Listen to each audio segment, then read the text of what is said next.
Salut la team, j'espère que vous allez bien. Je vous retrouve aujourd'hui pour une vidéo très intéressante. Et il va falloir que vous preniez bien ça en compte. Je vais vous présenter une voiture que j'arrive pas à vendre et je vais vous expliquer pourquoi. Donc, je suis transparent, je vous fais voir souvent des voitures que je vends rapidement. Bien sûr, c'est pour vous aider, pour vous conseiller, pour que vous sachiez quelle voiture il faut acheter, à quel prix, quel type de voiture pour vous orienter. Mais je vais vous parler aussi des voitures qui sont plus difficiles à vendre. Donc, je vous ai déjà fait une vidéo à ce sujet-là. Et là, je vais encore vous donner un exemple parce que j'apprends aussi. Et là, j'ai appris qu'il y a une voiture qu'il faudrait plus que j'achète ou du moins plus à ce prix-là. Donc cette voiture, je vous l'ai déjà présentée, je visais déjà un bénéfice sur cette voiture. Rappelez-vous de la vidéo pour ceux qui sont là depuis un bon bout de temps.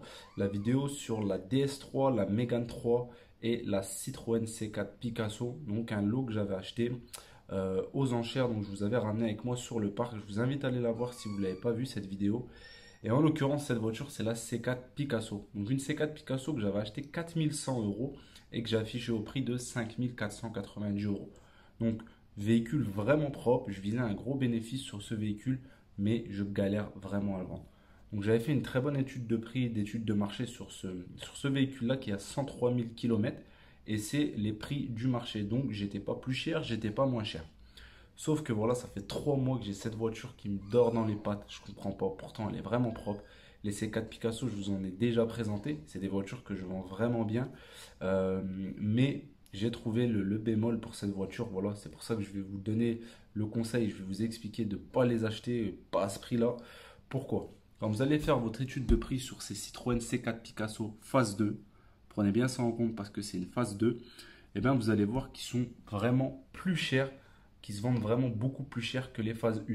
Donc vous, quand vous allez vouloir acheter votre voiture, que ce soit à un marchand, que ce soit à une concession, que ce soit aux enchères, à un particulier, vous allez vous dire, bah, je peux l'acheter plus cher, la même à l'identique, avec le même nombre de kilométrage, sauf 2 années au-dessus en Citroën C4 phase 2, vous allez vous dire, bah, la phase 1, je peux l'acheter max 4000 parce que je vais la vendre 4007, je vous dis une bêtise.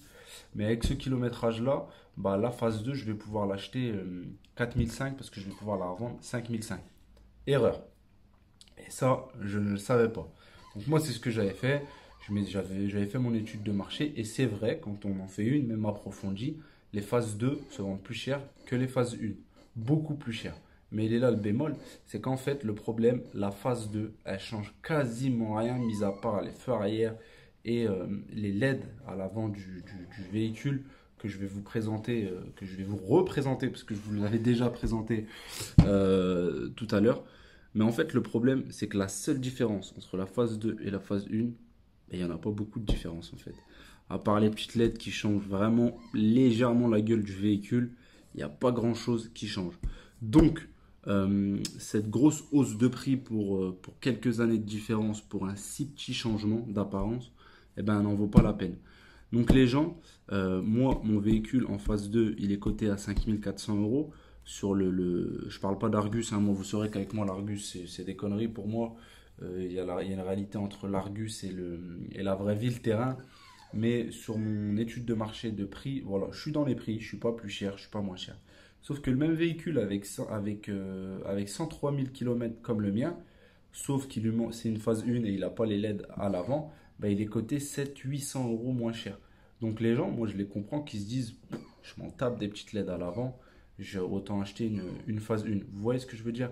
Donc la morale de l'histoire, c'est que la phase 2, elle est cotée largement trop cher au-dessus de la phase 1 pour une différence qui n'en vaut pas la peine. Quand vous regardez les nouvelles C4 Picasso, on voit vraiment une différence avec les C4 Picasso d'en dessous, quoi. Entre la dernière C4 Picasso phase 2 et les toutes dernières C4 Picasso que je vous mettrai, vous verrez qu'il y a une grosse différence. Donc ça en vaut la peine. Là, ça en vaut vraiment pas la peine. Donc la morale de cette histoire, je vous déconseille fortement d'acheter les phases 2. Pourquoi? Parce que dans tous les cas, ils sont cotés encore trop cher. Vous allez les acheter trop cher. Et les gens, ils veulent pas les acheter parce qu'ils sont beaucoup trop chers pour cette petite différence. Donc moi, ça fait 3 mois que je l'ai. Ça fait 3 mois que je l'ai. Après, moi, je suis un têtu, hein. Je veux vraiment gagner mon bénéfice dessus. Et normalement, je touche du bois. Demain, la voiture, elle est vendue au bout de 3 mois. C'est pour ça que j'ai pensé à vous faire cette vidéo. Mais le problème de cette voiture, voilà, je vous l'ai expliqué. Donc, prenez-le bien en compte à l'avenir. je n'achèterai plus de C4 Picasso phase 2, mis à part si je fais vraiment une belle affaire, pour la vendre quasiment au prix des phases 1, parce que voilà, sinon ça dort trop longtemps. Nous, quand on fait de l'argent dans l'automobile, c'est vraiment pour acheter, se débarrasser rapidement avec un bénéfice et hop, repartir sur d'autres investissements. Et là, ça fait dormir un peu la chose. Moi, personnellement, je suis têtu. Vu que j'ai pas mal de voitures, je peux me permettre de... J'ai beaucoup de voitures tous les mois, donc je m'en débarrasse la plupart très rapidement. Donc celle-là, je peux me permettre de la laisser dormir un petit peu. Voilà, un petit peu longtemps, parce que là, ça fait quand même longtemps. Mais je sais que j'aurai un bénéfice à l'avenir. Si tu commences dans l'automobile, eh ben, je ne me serais pas permis ça. Si j'ai un petit budget, j'ai que je peux acheter que deux ou trois véhicules, il faut que mon roulement il aille super vite. Donc je ne pourrais pas me permettre d'avoir des véhicules qui dorment. Donc ça, bah, encore une fois, je prends mon expérience, prends ce conseil. Si tu vas débuter dans l'automobile, au moins tu ne feras pas l'erreur d'acheter celle-là. N'oublie pas que les C4 Picasso, c'est des véhicules que je conseille fortement. Je vous ai déjà fait des vidéos dessus. J'en achète souvent. Sauf que la phase 2, bah voilà, j'en ai fait une mauvaise expérience. Pourquoi? Parce qu'elle est cotée trop cher pour ce qu'elle est, à la différence de la phase 1, qui est beaucoup moins chère pour un kilométrage identique et pour pas beaucoup de différence. Donc voilà, je vais te refaire voir la voiture. Prends en compte ce conseil-là. Je te fais voir souvent bah, quand je gagne. Je te fais voir aussi. Bon, là, je vais gagner, mais pour moi, c'est pas vraiment gagné parce que ça fait trop longtemps que j'ai cette voiture. Donc, je veux que tu prennes ce conseil et je veux que tu évites bah, de faire la même erreur. Donc les gars, je vous représente la Picasso. Pour ceux qui sont là depuis un bon moment, vous allez sûrement la reconnaître. Je vous avais fait la vidéo avec la DS3, la Mégane, que j'avais très bien vendue. Et malheureusement, celle-ci a fait des siennes. Donc les phases 2, vous pouvez les reconnaître. Celle-ci, c'est une phase 2 grâce aux LED que vous avez en bas. Donc voilà, chose toute simple pour reconnaître les Citroën C4 phase 2, Picasso pardon, qui sont cotés un peu trop cher. Voilà, je vous fais un petit peu le tour. Franchement, elle était super propre, hein. La carrosserie, tout nickel. Après, il n'y a pas d'option aussi, ça c'est un désavantage.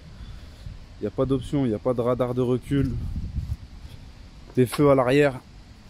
Hop.